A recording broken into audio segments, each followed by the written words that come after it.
હાજી. એ દુર્લભજીભાઈ બોલું? હા બોલું છું.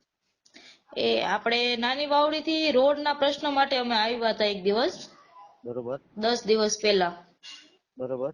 તો હવે એનું કઈ રિપ્લાય આવ્યો નથી, તો શું થયું છે? તમે હાજર નહોતા એવું કીધું તો અમે કાર્યાલય આવ્યા તેથી.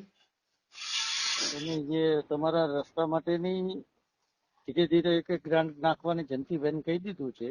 હા એમાં થોડું અત્યારે તમે કહેશો કે મને આ 10 લાખની નાખી દો ને 15 લાખની નાખી દો ને રસ્તો પૂરો કરી દો, હા એવું શક્ય નથી. કારણ કે પંચાયત કામ કરવા તૈયાર છે.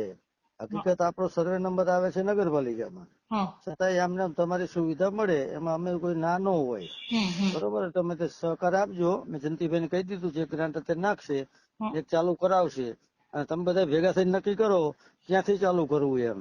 પછી તમે કહેશો અહીંયા ચાલુ કરવું તો અહીં ન કરવા દીધું, અહીં ન કર્યું, પછી અંદરો અંદર તમારી અહીંયા તાણખેત જાજી છે. એ બધા મારી પાસે રિપોર્ટ આવ્યા છે. પણ હવે એ લોકો તો અમને કઈ આવ્યા નથી, કઈ કીધું નથી રોડ તમારે કરવો કે હા ના કેવી રીતે આવી એ રીતે બધું છે એવું કઈ કહી કીધું દીધું છે, થશે. ધીમે ધીમે કરી લેશું. ચોમાસા પહેલા તમારો એક ટુકડો કરાવી લેશું હો. નથી. બરોબર. કઈ વાંધો નહીં. એટલે હજુ તો ફાઇનલ ગ્રાન્ટ આતે પાસ કરવા મૂકી ના નથી ના, એવું? એમાં તો પ્રોસેસ કરતા થોડોક ટાઈમ લાગે ને. અમારો ગ્રાન્ટ લખાય, પછી એની પ્લાન્ટ એસ્ટિમેટ બને, મંજૂરી આવે અને વર્ક ઓર્ડર દઈએ, પછી થાય કામ. સમજ્યા? એટલે કમસે કમ તમારે મહિનો 2 મહિના ગણવાના છે. કઈ વાંધો નહીં, સારું. બરોબર. ચોમાસા પહેલા તમે રોડ એક ટુકડો કરાવશો અત્યારે, કારણ કે તમારી લંબાઈ જાજી છે. બરોબર, એટલે પાછળ વચ્ચે રહી ગયા છે એને ધીમે ધીમે 2 ટુકડે 3 ટુકડે કરીને પૂરું કરી દઈશું આપણે. એમ તો 2 ટુકડા તો શેરીના થઈ જ ગયા કેવાય ને, કેમ કે અમારી આખી મેઇન બે થઈ ગયા છે. તમારો વિસ્તાર બાકી છે, એમાં 2 કરવા પડે એમ છે. તમારો જે વિસ્તાર રહ્યો ને, તમે જે માંગણી લઈને આવ્યા હતા એ જ વિસ્તારની વાત કરું છું. બાકી તમને બીજું એ કહી દઉં કે મીડિયા થી કઈ નથી થવાનું. તમે પત્રકારોને બોલાવો, મીડિયા વાળાને બોલાવો, કામ તો અમારે જ કરવાનું છે.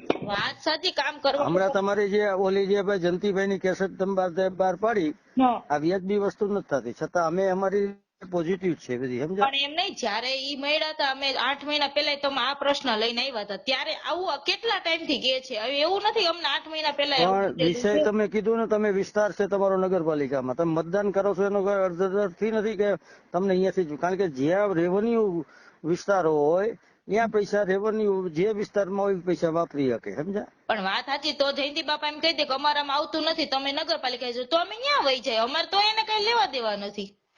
પણ હવે તો તમે આવી ગયા બધા, તમે ને વાવડી આખું ગામ અને નગરપાલિકા વિસ્તાર કોર્પોરેશનમાં આવી ગયું છે. હવે તો કઈ તમારો કોઈ ભેદભાવ નથી રહ્યો. હવે શું કામ આવે છે? હવે તો આ એક તમારો જેટલો લાભ લેવાય તો લઈ લ્યો ને, કે રખડવા કરતા, એમ કહું.